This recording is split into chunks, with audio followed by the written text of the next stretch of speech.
A&A eLearning Academy is brought to you by CDN Graysheet, a trusted source of rare coin and currency valuations since 1963.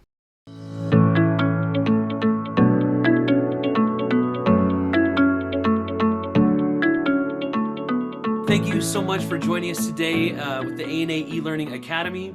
The A&A would like to thank our eLearning partner Graysheet for their support of the eLearning program. So today we've got Phil Vitale, who's going to be presenting on Half Dimes Revisited. Everyone's going to be muted for the presentation, so if you have any questions, you can put them in the chat or the Q&A box, and I'll read them to Phil at the end of the presentation. So without further ado, Phil, the floor is yours. Hey, well, I don't know how many people are on, but welcome to all of you.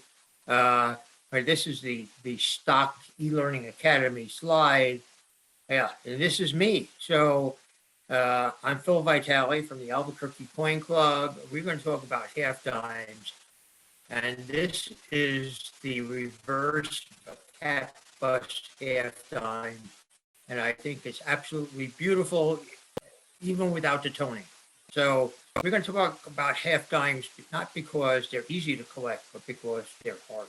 So long time ago, July of 2020, I wrote an article about half dimes as the America's workhorse coin. And you know what? I didn't know what I was talking about fully. I mean, I have all the facts and figures right. I'm convinced that they really are America's workhorse coin, but I have learned so much more that it's amazing. So half dimes are the first silver coins along with dollars in 1794. They're common man's coins. You know, a dollar was a lot of money in the 1790s, but 5 cents was a coin that people work with. A loaf of bread cost about 3 cents. A 5-cent coin is coins that people would use on a regular basis. So half dimes, as you can see here, were produced over 52 years, actual production years. And over those years, 98 million of them were made. It's 97.9 something or other. And they all had the same general design as the larger silver coins. So what's the challenge? The challenge is that the coins were produced at 3 mints: Philadelphia, New Orleans, and San Francisco. And they got lots of wear because people collected them. They got lots of wear because people used them all the time. And getting the better grade of coin is pricey. Additionally, the branch mint production is generally lower and very inconsistent. So this picture I have here is an example of one of the heartburns that I have. This is an 1872 San Francisco half dime. You notice on the left side, the mint mark is above the bow. On the right side, the mint mark is below the bow. So that means that the collector has to do 2 coins for that series. Well, actually 3, because Philadelphia made a coin then too. Additionally, dealers don't seem to handle many because most people aren't looking for them. And a lot of times they don't even understand the varieties. I bought a half dime at our club's coin show in November, and the guy there had 1836. I said, well, it's an 1836, large 5 cents or small or whatever. He had no clue, so I had to get the red book and a magnifying glass and said, I actually need this coin, but he wouldn't have known because it's just not one of those things that a lot of dealers don't know about or care about. And that's one of the real challenges that we've got. Now, I read an article last year. It says, you want to collect half dimes, you really need to get a Dansko album because they're the only ones that have the whole series of varieties. And they're right. However, Dansko hasn't produced a half dime album in quite a few years. And those people who have a few of them are getting about $130 a piece for them. So I said it was too much, but my wife gave me one for Christmas a year ago. And I've been using it and they're right. But it's an exciting proposition. Additionally, the earlier coins, the earlier half dimes were 16.5 millimeters, but the later coins starting in 1829 are 15.5 millimeters. All of the holes in the album are 15.5 millimeters. So I had to remount the holes for the earlier coins. There's lots of variations among the dates and denominations. And what it means to me is over 52 years of production, there are 99 combination of dates, mints, features, and headaches. So anyway, so I used to have a full head of hair before I started collecting half dimes. So people say that the half dime is the first U.S. coin. In 1792, after the Coinage Act was signed, authorizing the mint, but there was no mint yet, Jefferson took $75 worth of silver to a contractor and produced half deems. Disum is produced deems. I didn't know that until recently, but they were really for show, to handle, to give the people a souvenir, etc. But if you go to the mint will count this as when they started minting coins, even though it wasn't a circulating coin. There was a great one of these at the Tyrant collection this last show in Chicago. The best I've ever seen, anyway. So half dimes are produced in, for production in 4 design types: flowing hair, great bust, cap bust, and seated liberty. And there are 4 varieties in the seated liberty designs.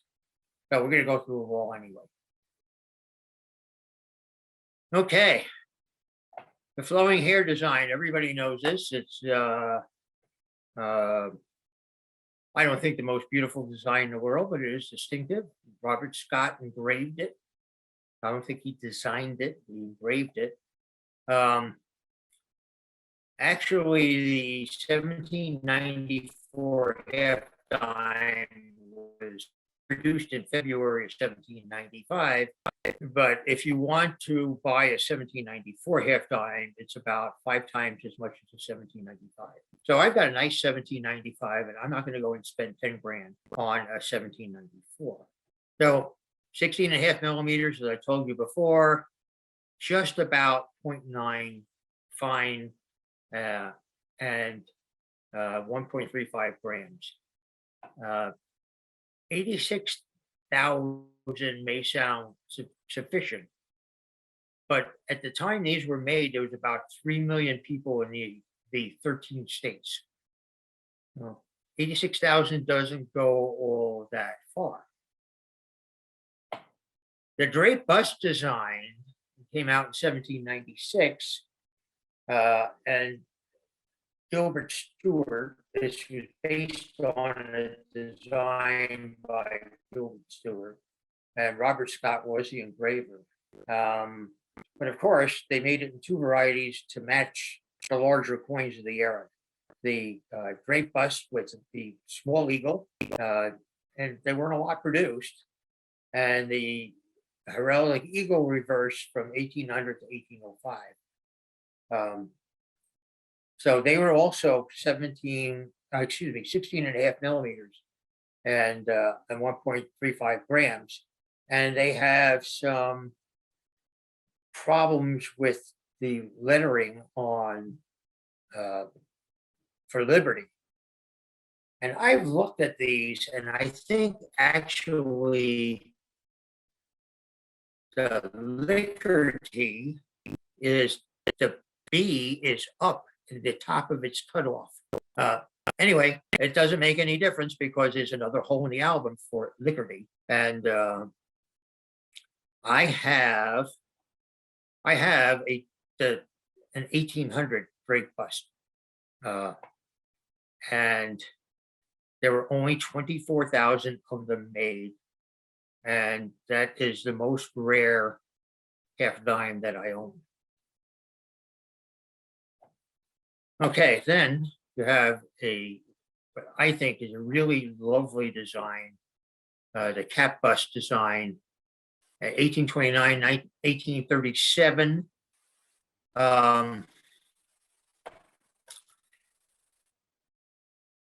It starts with 15.5 millimeters. It's still 1.35 grams, and it's almost 0.9 fine. 13 million were produced over this time frame.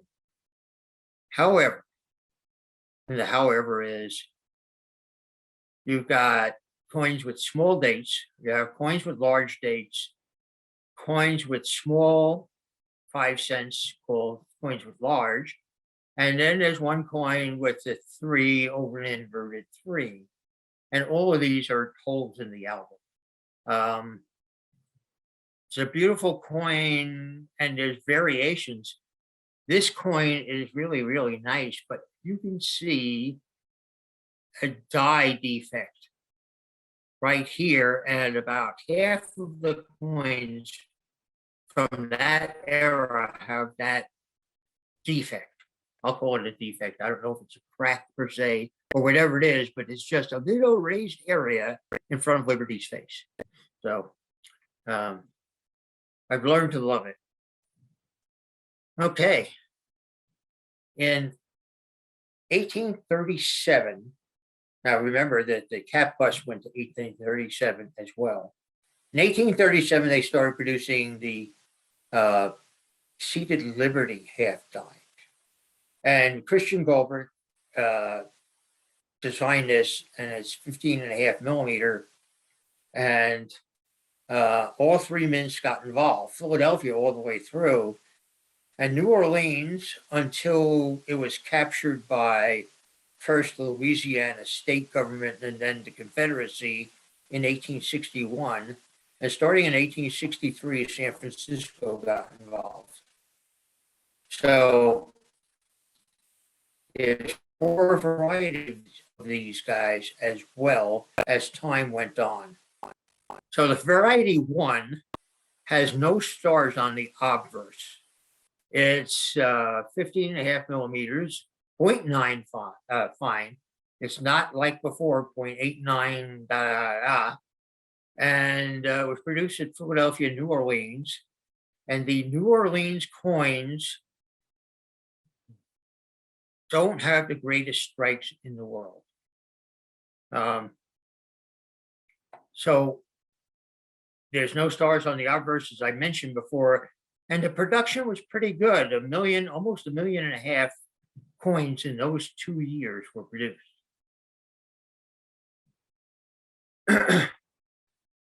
Starting in 1838,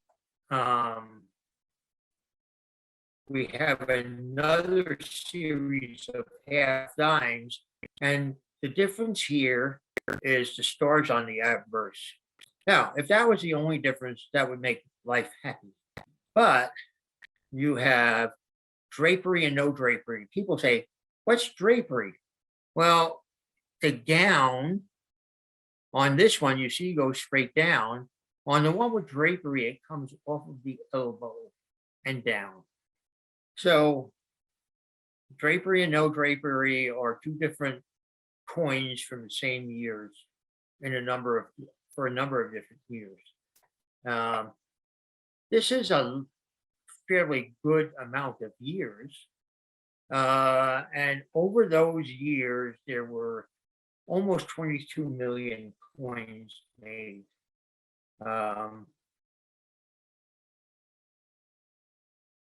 So variety 3, in 1853, they reduced the silver content from 1.35 grams to 1.24 grams. Still kept it at 15.5 millimeters, and they put arrows by the dates for those 3 years to note the fact that they had changed the silver content. Again, these were made both in Philadelphia and New Orleans.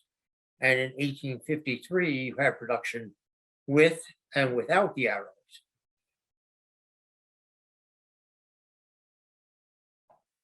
So, starting in 1856, we go back to the same variety 2, I call it 2A, and it's got the stars on the obverse. And this one happens to be from New Orleans. It's really prominent, because this is a really nice strike for New Orleans. And during these years, during these 3 years, they made a lot of half dimes, almost 21 million half dimes. And and this one has the drapery. Remember, I mentioned the drapery before. This has the drapery flowing from the elbow, which makes it different from the no drapery varieties. All right, so variety 4 is a slightly different animal. You notice there's no stars here, and they have the legend United States of America on the obverse, and the reverse is pretty much the same. However, so any of you collect coins during the Civil War era? So during the Civil War, circulating silver and gold coins pretty much disappeared from circulation. And the mint was hesitant. First thing, they didn't have a lot of silver during those years, but the government was pretty broke. And the mint was hesitant to make a lot of these coins during the Civil War years because they would disappear. So you can find these coins in good shape, but it's going to be tremendously costly during 1863, 64, 65. Not so much 63. But I got a beautiful 1864 for $1,700. It only hurts when I breathe or I check my bank account. All right, so as I said before, silver and gold coins disappeared during the Civil War. Production was limited. And the government's strategy to cure this problem was to replace silver coinage with non-specie, in other words, non-silver or gold coinage. They started producing the 2-cent bronze, the 3-cent nickel, and the 5-cent nickel in the 1860s. So the mint lobbied Congress to end production of the half dime, a whole bunch of actual coins. And by 1873, Congress acted, the Coinage Act, to delete the 2-cent, 3-cent silver, half dime, and silver dollar from production at the mint. So we got large date, small date. This is actually, you see this ripple here? They initially cut the date in upside down on this coin. And that ripple is the indicator that, in fact, you had a inverted date on here.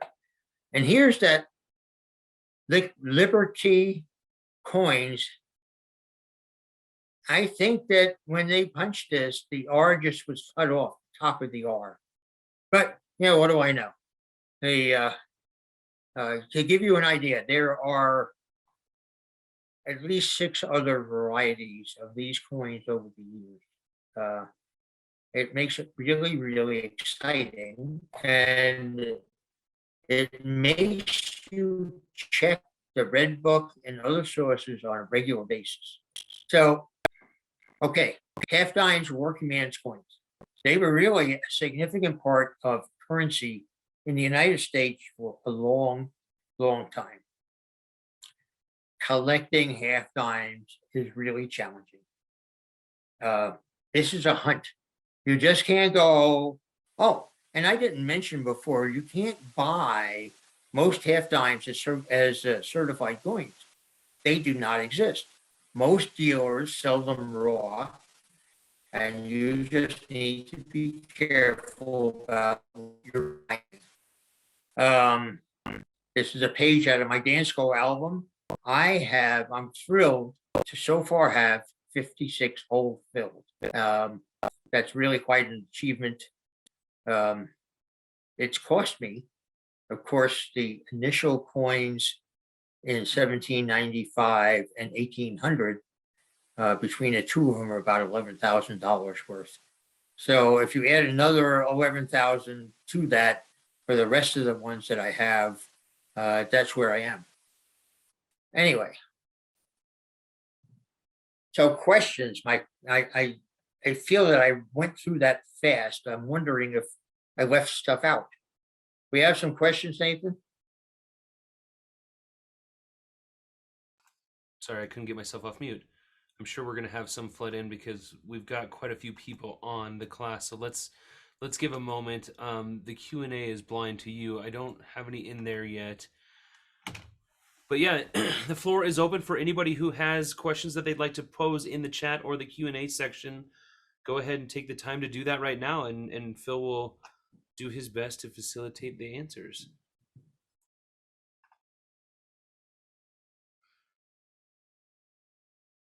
I had a question from you right at the very, very beginning, and now I'm drawing a blank. Maybe somebody else chimes in and I have more time to think about it. It was right one of your first slides, I thought. Oh, gosh, darn it.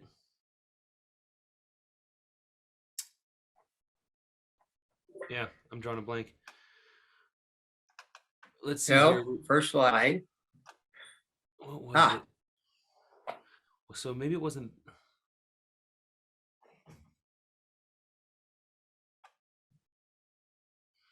I'm not sure if that, So, we've got a couple other questions from some folks. So let's go there for now, and I'll try and jog my memory. James asks, are most, if not all, non-toned coins, have they been dipped? The answer is no. You can still find a pretty good variety of brilliant uncirculated coins that are not dipped.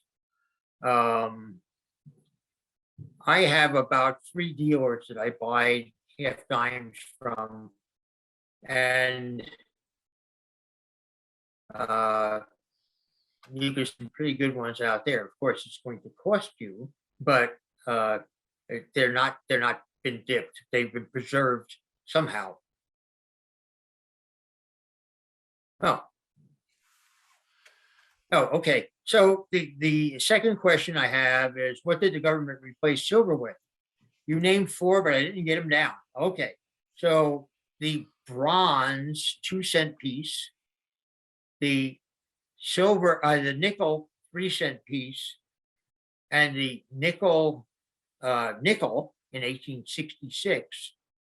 And so let me go down.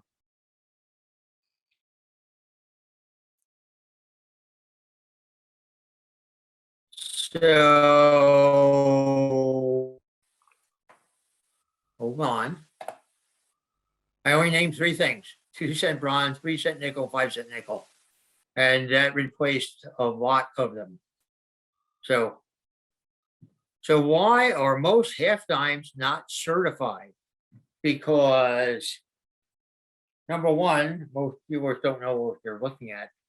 Number two, lots of people don't collect them. And, I bought a few certified coins and I break them out because all the rest of the collection is raw. Now, I note them in my log that they were certified in the PCGS or NGC number or whatever, but it's just not there. You can't go, if you go to the National Coin Show or the World Fair of Money and you see people with half dimes, almost every single one of them is not certified. Much counterfeiting in this. Has there been much counterfeiting in this series? Not to my knowledge. There are, I suspect, in the Civil War period and in the very, very early coins, there are some counterfeiting. But you're talking about changing dates on coins rather than trying to create a counterfeit coin.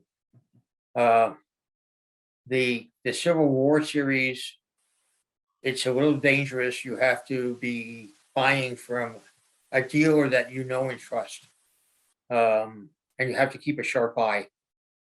So hopefully that answers your question.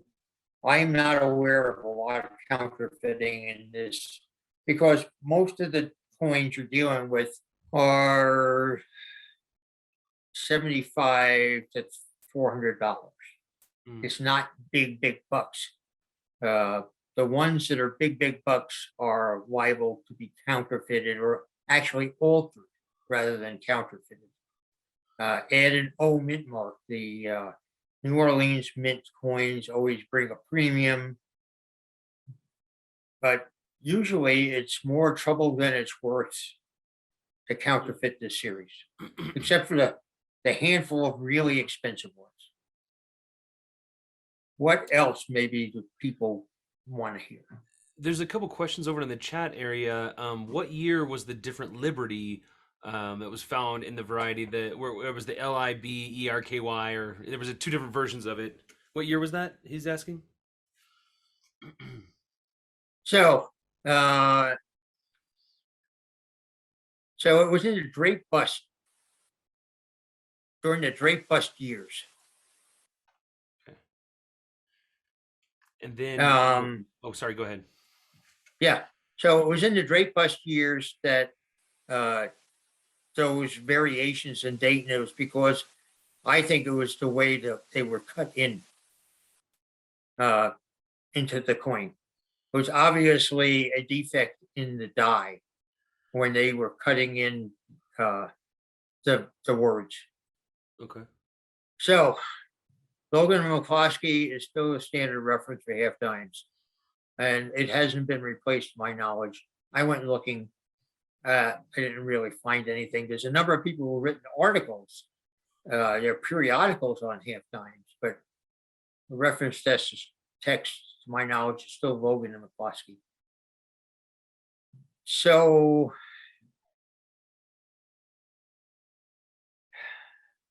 yes, there are a few proofs available starting in 1858, but they're few and far between. I've never seen people advertising proof half times, but they are supposedly available. I don't feel like I can answer that very well, but so since they produce them, they must be available. Phil, what else might people want to know? Back to the Q&A chat, Fred was asking, what is the half dime coin market doing? Is it rising like most other series are? So the half dime coin market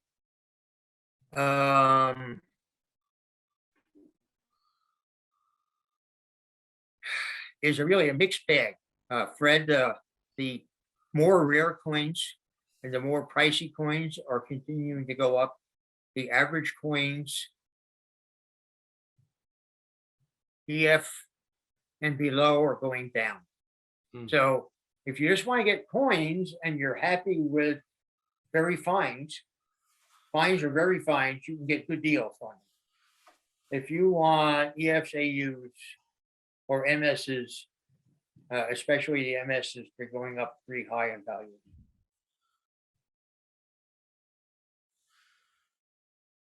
Fred also Let's see. asked, what can you say about halftime proofs? But I think you may have kind of answered that as he was typing it to the other gentleman. Oh, okay. So what can I say? Well, they were produced, and that's all I can say. I haven't seen any. The problem with half dimes in general is that they were working man's coins, and unless somebody actually put them away to preserve them, you're not going to find really good examples. And that's why I have to hunt, because my collection is EF and better. And they're lovely, but it makes it difficult to find those coins. Additionally, of those 52 years, the production in the 1790s and 1800s, it only went to 1804, is scarcer than hen's teeth. I saw an 1803 very fine drape bust coin just last week for $3,500. So and if you wanted to get an 1802, that's almost non-existent. So Phil is not spending his money on those coins. I have a 1795 and I have an 1800, and that may be all I get from those two very short series. Okay, do we have anything else that I've missed? No, I don't see any in the Q&A or chat, so it looks like those that wanted to pose a question have done so. We'll maybe give a few more moments just in case there was any last-minute questions, but yeah, this has been very interesting, and I know I've learned a lot. Yeah, I'm not seeing anything else come through, Phil. I think we've gotten there. Unless you had any other finishing thoughts, I'll go ahead and close this out. So if this is a sort of fun, if you're into the challenge of actually finding coins for collection rather than just buying coins, this is a good series to pursue. But since it's got so many coins over so many years, it's not an easy quest. I encourage people to collect them. They're fun. They're beautiful little coins. But nobody said it was going to be easy. So if there are no more questions, I don't see any new ones. No, it looks like we're about there. I'll go ahead and I'll close this out, Phil, if that's okay. All right. Well, very good. Thank you, everybody, for joining me. Yes, have a great absolutely. day. No, thank you as well, Phil. And it was an educational and wonderful presentation. So thank you. And we also wanted to thank Graysheet again for their partnership with the A&A eLearning Academy. I hope that you guys will enjoy us for future webinars. We've got many each month, and everyone have a wonderful rest of your day. Yeah, thank you so much. I got a number of thank yous here. I appreciate it. Oh, there's a question here. It says, are these slides available after the class? They absolutely are. So if you go to money.org, you're going to find them under the eLearning Academy, but you can find them in the archives. And so all of the classes that have ever been done, you can find, and they'll be there archived as long as the website exists, as far as I know. Well, very good, everybody. Thank you so very much. I appreciate your attention. I appreciate the thanks. I hope you enjoyed it and learned something.